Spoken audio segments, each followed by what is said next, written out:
Olá, irmãos, eis-me aqui mais uma vez para falar com vocês a respeito do assunto casamento, né? E hoje eu quero dar continuidade ao vídeo que eu fiz anteriormente a respeito de casamento e virgindade. Hoje eu quero falar a respeito de pecados sexuais, relacionamento sexual entre solteiros. Então, se vocês assistiram o vídeo anterior que eu fiz, se vocês não assistiram, eu peço que assistam, para vocês compreenderem a afirmação que eu vou fazer agora. A afirmação que eu vou dizer para vocês é o seguinte: sexo entre solteiros não existe. Não existe sexo entre solteiros. Então, vamos compreender o seguinte.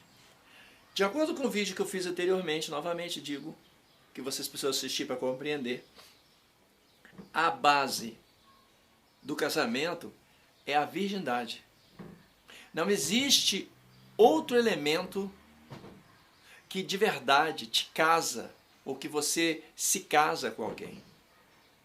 A palavra de Deus diz de maneira clara que existe uma diferença entre a mulher casada e a virgem. A solteira cuida das coisas do Senhor para ser santa, e a casada cuida das coisas do mundo, em como há de agradar ao marido.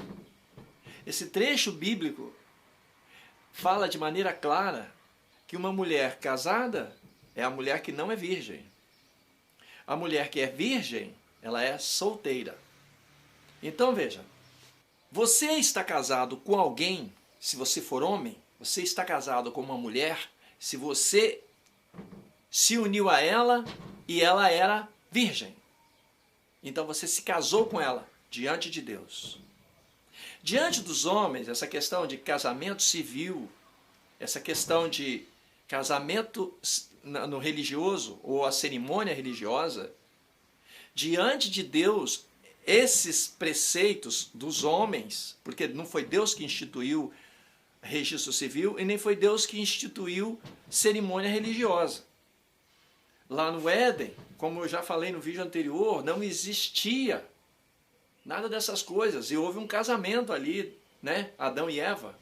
E depois deles, casamento de Adão e Eva, muitos outros casamentos houveram. Mesmo no dilúvio, como eu já falei, quando Deus chegou a Noé e falou para ele que ele ia trazer o dilúvio sobre a terra e que ele iria preservar Noé, a sua mulher, os seus filhos, as mulheres de seus filhos. Quer dizer, eles eram então casados, porque tinham mulheres, e não existia cartório naquela época, e nem existia também padre, pastor, e Deus estava considerando que eles estavam casados. Tá? Então veja, o preceito para você entender sobre a importância da virgindade e como é que a virgindade é a linha divisória entre a vida de casado e a vida de solteiro, entenda no vídeo anterior. Nesse vídeo, então, eu vou prosseguir falando a respeito disto. Sexo entre solteiros não existe, porque todo aquele que está praticando sexo com uma mulher, ou ele está casado com ela, ou está se prostituindo com ela, ou está adulterando com ela. Não existe outra forma diante de Deus. Diante dos homens, qualquer coisa serve. Agora, eu não estou falando todas essas coisas para que vocês, em momento algum, pensem que eu estou falando que vocês não precisam se casar num religioso, que vocês não precisam considerar que existe o registro civil. O registro civil é para a obediência das leis dos homens. E a união religiosa, né, a cerimônia religiosa, melhor dizendo, ela é uma forma de dar satisfação à igreja, onde você se reúne e tudo mais. Mas o casamento civil e o casamento religioso, melhor dizendo, o registro civil e a cerimônia religiosa não legalizam a sua situação diante de Deus. Diante de Deus, um homem e uma mulher só estão casados verdadeiramente quando esse homem e essa mulher se uniram na virgindade. Virgindade da mulher, porque não existe virgindade para homem. O homem pode ser aquele homem que nunca praticou sexo, mas para a mulher existe o ímen Deus colocou o ímen na mulher. E Deus não colocou esse ímen sem motivo.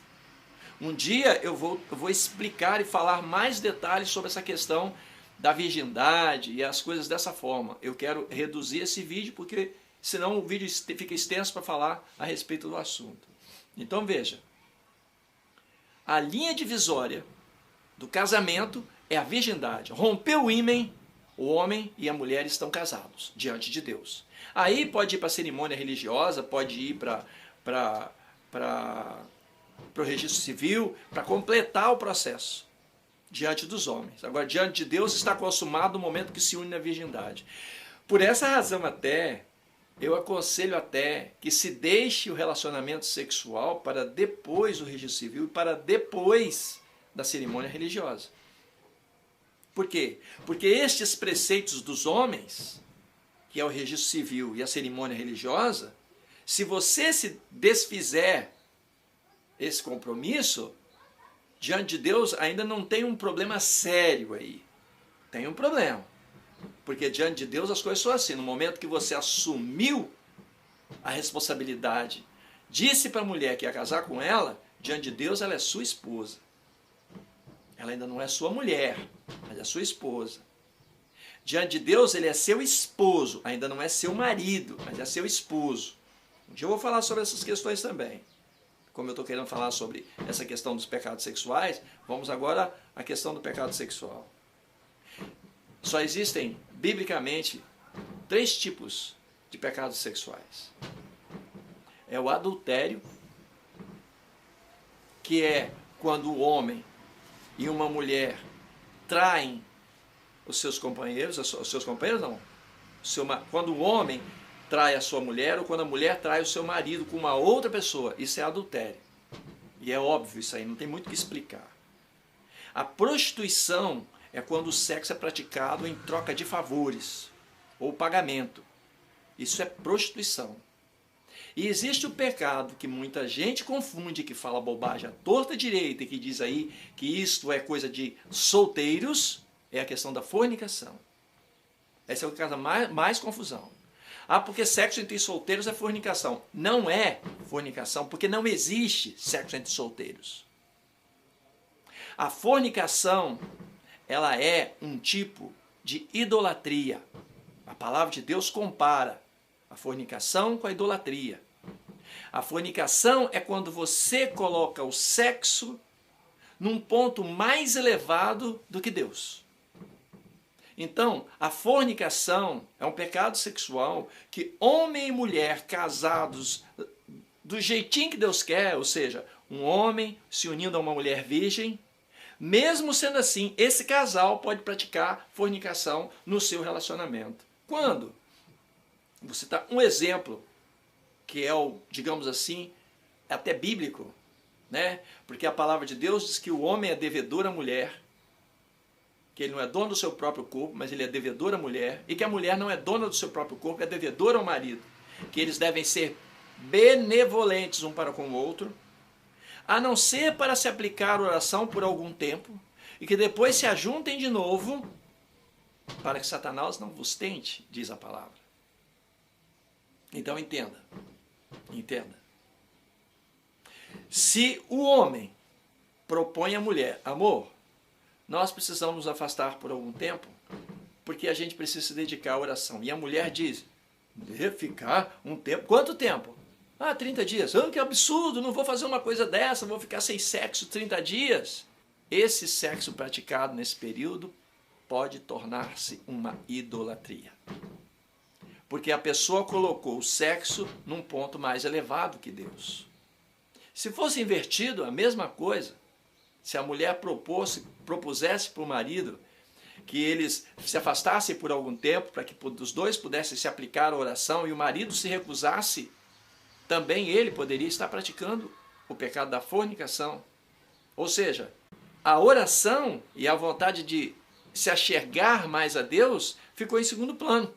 Então colocou o sexo numa posição maior que Deus, mais importante que Deus. E aí, nesse caso, é a idolatria. Um casal numa situação dessa precisa conversar, chegar a um acordo.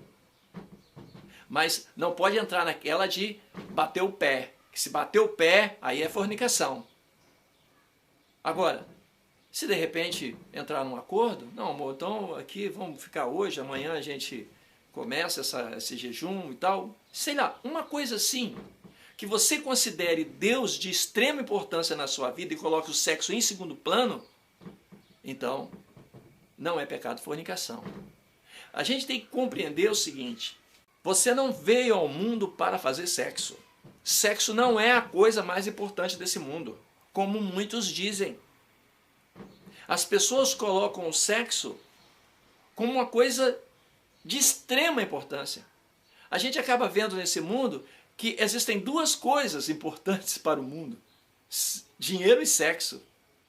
O interessante é que sexo só não vem em primeiro lugar, porque é através do dinheiro que se consegue mais sexo.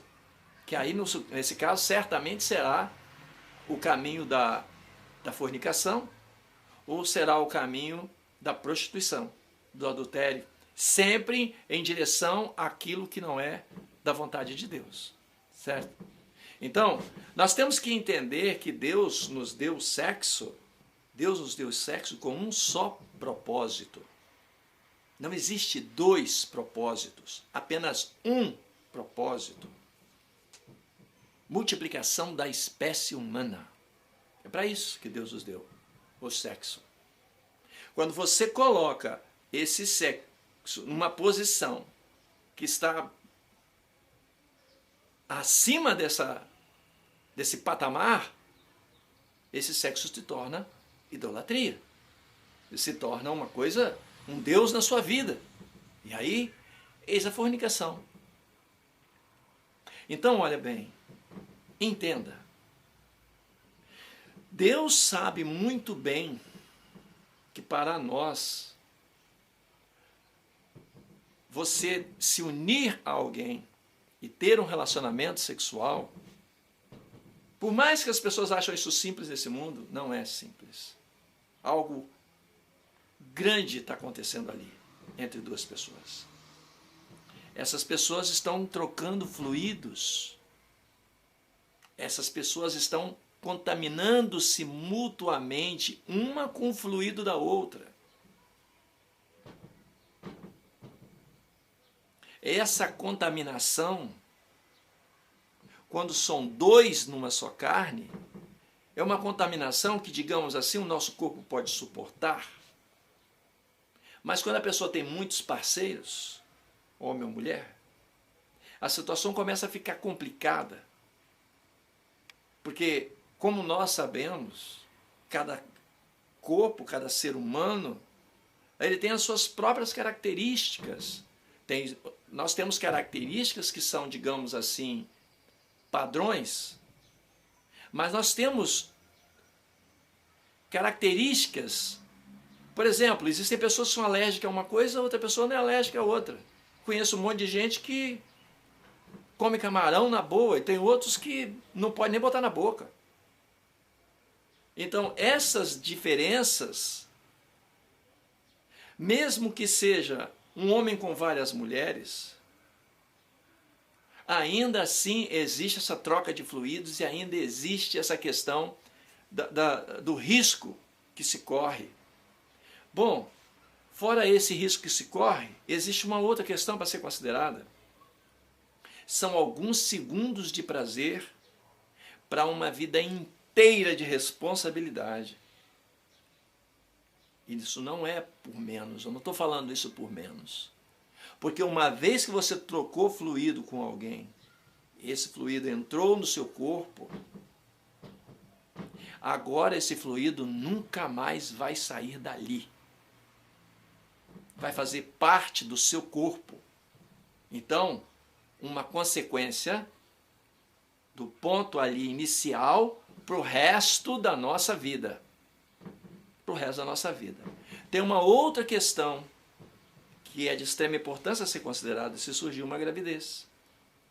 Se surgir uma gravidez, responsabilidade muito maior do que simplesmente cuidar da contaminação pelo fluido do corpo, né? Que isso aí hoje em dia se evita através, de repente, das camisinhas, né? Mas se surgir um filho, responsabilidade para o resto da vida. Ninguém deixa de ser pai, né? Uma vez que você tem um filho, é filho seu até o dia que você morrer. Então é responsabilidade sua de sempre orientar, de estar por perto. Mesmo que se torne adulto, para quem é pai, para quem é mãe, filho não deixa de ser filho jamais. Então Deus sabe dessa responsabilidade. Então, se nós formos considerar a consequência do ato sexual e a consequência do que viria depois, que é a questão da responsabilidade dos filhos, quem iria querer ter relacionamento sexual? Hã? Você iria querer? Ninguém iria querer ter relacionamento sexual. O que faz uma pessoa querer o relacionamento sexual é o prazer sexual, o ápice do prazer sexual, que é o orgasmo, né? Todas as pessoas querem ter sexo para alcançar o orgasmo. Mas ninguém precisa de orgasmo para sobreviver, nem para viver. Não precisa. Você passa 30, 60, 90, 6 meses sem um orgasmo. Mas você não passa 30 dias sem um prato de arroz com feijão. Então não seja hipócrita que você não precisa de sexo para viver. Se a gente estiver com fome pela manhã, tá? E você não conseguir um prato de comida por qualquer razão, sei lá, porque está ocupado, porque está com seus afazeres, seja lá o que for, você vai suportando aquilo ali e você aguenta ir em frente até, sei lá, 6 horas da tarde. Mas quando chega lá, você começa a cambalear. O negócio começa a pegar para o seu lado. E se você der bobeira, você cai. Ninguém cai por ficar sem sexo. Ninguém cai por ficar sem sexo. Você pode de repente achar, não, mas eu preciso de alguém, eu quero, etc. Você pode sentir todas essas coisas, muitas coisas, mas nenhuma dessas coisas são questões de saúde. Elas são questões psicológicas, mentais. Mesmo que o nosso corpo reaja e busque, de repente sinta o desejo sexual, nós podemos dominar isto. Se nós pararmos para pensar nas consequências. Se nós pararmos para pensar nas consequências, se você pensar direitinho, você esfria o seu interesse sexual. Se você começar a pensar nas coisas que podem advir de uma relação sexual, você pode ter certeza que o desejo sexual esfria. Por que existem pessoas que de repente, por uma razão qualquer, resolvem ficar sozinhas? Elas têm seus valores.